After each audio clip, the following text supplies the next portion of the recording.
أصحابك يا سيدي يا نور الله الصلاة والسلام عليك يا سيدي يا رسول الله وعلى آلك وأصحابك يا سيدي يا نور الله صلى الله على محمد.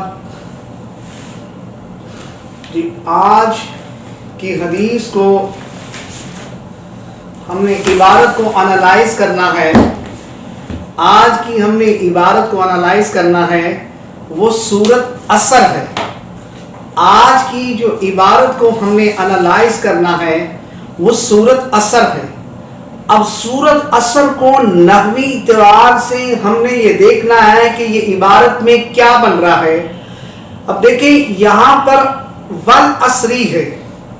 اب یہاں پر واو حروف جارہ میں سے ہے. یہ جو واو ہے یہ واو حروف جارہ میں سے ہے اور حروف جارہ جو ہوتا ہے وہ اپنے مابعد کو دیتا ہے کسرہ. حروف جارہ جو ہوتا ہے وہ اپنے مابعد کو دیتا ہے یعنی مابعد یعنی آنے والی اس کے بعد جو عبارت آئے گی وہ کس حالت میں آئے گی؟ وہ کسرہ میں آئے گی. تو عصری را کے نیچے کسرہ لانے والا اسباب وجہ اسباب کیا ہے؟ کیا وجہ ہے؟ اس پر زیر آئی ہے کیونکہ یہ واو حروف جارہ ہے اور حروف جارہ جو ہوتا ہے وہ اپنے مابعد کو کسرہ دیتا ہے اور عصری را کے نیچے وجہ اسباب وجہ کسرہ آنے کی وجہ علت کیا ہے؟ تو یہ واو نے آ کر اس کو کسرہ دے دیا کیونکہ واو حروف جارہ میں سے ہے. اب جار اور مجرور سامعین یہ کسی کے متعلق ہوتے ہیں. جار اور مجرور کسی کے متعلق ہوتے. اب یہاں پر ایک عبارت محذوف نکالی جائے گی. آپ کہتے ہیں نا زمانے کی قسم ہے. اب زمانے کی قسم جو کہا جا رہا ہے یہ قسم کس لیٹر کس کیبری کا لفظ ہے؟ آپ قسم کا ترجمہ کر رہے ہیں لیکن سوال یہ ہے یہ کس لیٹر کون سا کیبری کون سا لفظ ہے جس کا آپ نے یہ ترجمہ کیا ہے کہ قسم ہے. تو یہاں پر محذوف عبارت نکالیں گے اقسم فعل. محذوف عبارت نکالی جائے گی کون سی؟ اقسم فعل. اب یہ جو اقسم فعل ہے یہ فعل مضارع کا صیغہ اس کے اندر پھر انا ضمیر مستتر پوشیدہ فاعل ہے. اب وہ جو انا ضمیر مستتر پوشیدہ فاعل ہو کر فعل اقسم فعل انا ضمیر فاعل پوشیدہ جملہ فعلیہ ہو کر یہ والعصری یہ اقسم فعل کے متعلق ہو کر یہ جملہ قسمیہ ہو جائے گا. آگے آ رہا ہے ان الانسان لفی خسر. اب یہاں پر سامعین دیکھیں کہ انا حروف مشبہ بالفعل ہے. انا حروف مشبہ بالفعل ہے. انا حروف مشبہ بالفعل ہے اور حروف مشبہ کیا کرتا ہے؟ اپنے حروف مشبہ کا ایک اسم ہوتا ہے اور ایک خبر ہوتی ہے. حروف مشبہ جب فعل آئے تو اس کا ایک اسم ہوتا ہے اور ایک اس کی خبر ہوتی ہے. اب یہاں پر انسان جو ہے حالت نسبی میں ہے. کیوں حالت نسبی میں ہے؟ اس کا نسب ہونے کی وجہ اسباب کیا ہے؟ تو اس کا اسباب یہ ہے کہ حروف مشبہ جب آئے تو اس کا ایک اسم ہوتا ہے اور ایک خبر ہوتی ہے. اب یہ انسان کیونکہ حروف مشبہ آیا حروف مشبہ کے بعد ہمیں دو ہی چیزیں چاہیے ہوتی ہیں. ایک اس کا اسم ہوتا ہے اور ایک خبر ہوتی ہے. تو یہ انسان حالت نسبی میں کیوں ہے؟ کیونکہ انا کا اسم ہے اور انا کا اسم جو ہوتا ہے وہ منصوب ہوتا ہے. یہ انسان حالت نسبی میں اس لیے ہے کہ انا کا اسم ہے اور انا کا اسم منصوب ہوتا ہے اس لیے یہ انا کا اسم اور انا کا اسم بولو منصوب ہوتا ہے. اب یہاں پر یہ تو منصوب ہو گیا. اب ہمیں اس کی خبر چاہیے تھی. اب یہاں پر جو لا فی خسری ہے یہ جو لام ہے یہ لام حروف جارہ نہیں ہے. یہ لام بھی لام تاکید ہے. تو اب جملے کے اندر مزید تاکید پیدا کرنے کے لیے یوں بھی ہوتا ہے کہ اس کی خبر پہ لام داخل کر دی جاتی ہے.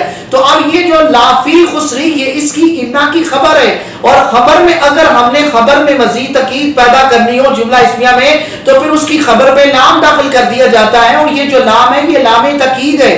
لا فی کے شروع میں جو لام ہے یہ لام تاکید ہے اور فی جو ہے فی حروف جارہ ہے اور خسری کیا ہے؟ یہ خسری مجرور ہے اور یہ جار مجرور ہو کر یہ انا کی خبر ہو جائیں گے. انا اپنے اسم اور اپنی خبر سے مل کر جملہ اسمیہ خبریہ ہوا. اب جملہ اسمیہ خبریہ ہو کر اب آگے عبارت آ رہی ہے الا. اب یہ الا حرف استثناء ہے. جس سے استثناء کیا گیا ہے وہ ہوتا ہے حرف استثناء اور حرف استثناء سے پہلے جو عبارت ہوتی ہے وہ ہوتی ہے مستثنیٰ. وہ ہوتی ہے مستثنیٰ اور اس کے بعد مابعد جو عبارت ہوتی ہے وہ مستثنیٰ منہ ہوتی ہے. تو یہ ہو جائے گا مستثنیٰ اور پھر اس کے بعد الا حرف استثناء الذی اسماء موصولہ، الذی اسماء موصولہ، اور آمنو جمع مذکر غائب کا صیغہ ہے فعل اور آمن اس کا مادہ.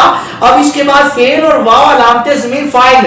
اب فعل اور فاعل مل کر جملہ فعلیہ خبریہ ہوا. اب جملہ فعلیہ خبریہ ہو کر درمیان واو آئی ہے، تو اب جو واو آتی ہے واو سے پہلے والی عبارت کیا ہوتی ہے؟ وہ معطوف علیہ ہوتی ہے. تو آمنو جملہ فعلیہ خبریہ ہو کر واو کی وجہ سے یہ بن جائے گا معطوف علیہ. پھر واو عاطفہ، آمینو پھر فعل اور واو علامت ضمیر فاعل اور صالحات یہ اس کا مفعول. یہ آتانی جمع مؤنث سالم کا اعراب آتانی کی صورت میں آتا ہے. تو صالحات یہ آمینو کا مفعول ہو جائے گا. آمینو فعل واو علامت ضمیر فاعل صالحات اس کا مفعول. فعل فاعل اور مفعول مل کر جملہ فعلیہ خبریہ ہو کر معطوف اول، کیونکہ آگے بھی معطوف آ رہے ہیں. اور اس کے بعد معطوف کئی بھی آ سکتے ہیں، 2 بھی 4 بھی 10 بھی، جتنے بھی. معطوف کی کوئی اس میں نہیں ہے کہ ایک آنا یہ 2 آنے، کئی آ سکتے ہیں.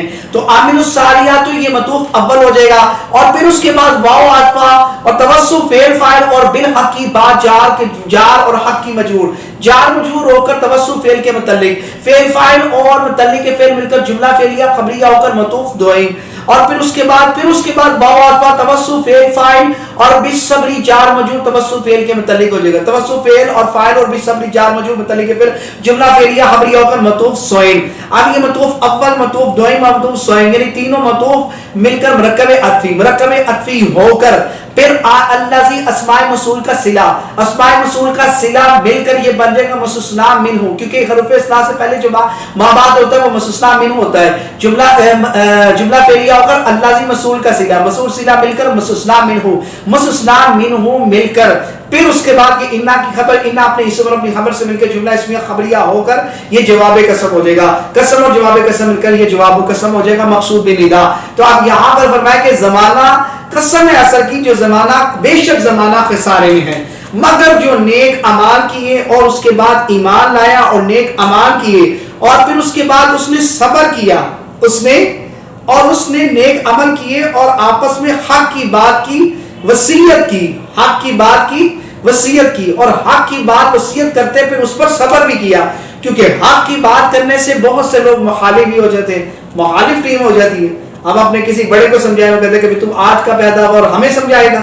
تو الغرض یہ کہ حق کی بات کرتے ہوئے بہت سے دشمن بھی بن جاتے ہیں، لیکن حق کی بات کر کے پھر اس پر صبر کرنا. تو پھر فرمایا کہ وہ اس پر اللہ تبارک و تعالیٰ کی بارگاہ میں اس پر انعام بھی تو ہے. تو یہ اصل صورت ہم نے گرامر کی اعتبار سے اس کو انالائز کیا.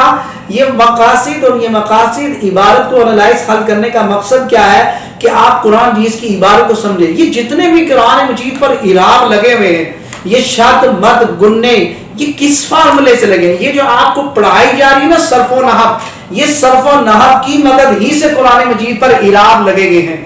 یہ یہاں پر اعراب لگے ہیں، کیسے لگے ہیں؟ یہ فارمولے جو آپ کو بتائے جا رہے ہیں، اسم خبر مبتدا خبر جملہ فعلیہ خبریہ، یہ سارے اسی فارمولے کی مدد سے قرآن مجید پر اعراب لگے گی. صحابہ کے دور میں قرآن شریف کے اعراب کوئی نہیں تھے، کیونکہ ان کو گرامر آتی ہے، وہ صرف و نحو کی بارے میں پڑھ لیا کرتے تھے. لیکن اب ہمیں حاجت ہے، اور حدیث کی جو بخاری شریف کی حدیث ہے اور بھی دیگر جتنی بھی حدیث کی کتب ہے اس پر اعراب نہیں لگے ہوئے. تو وہ کس طرح لگانے ہیں؟ وہ اسی فارمولے صرف و نحو کی مدد سے لگانے ہیں.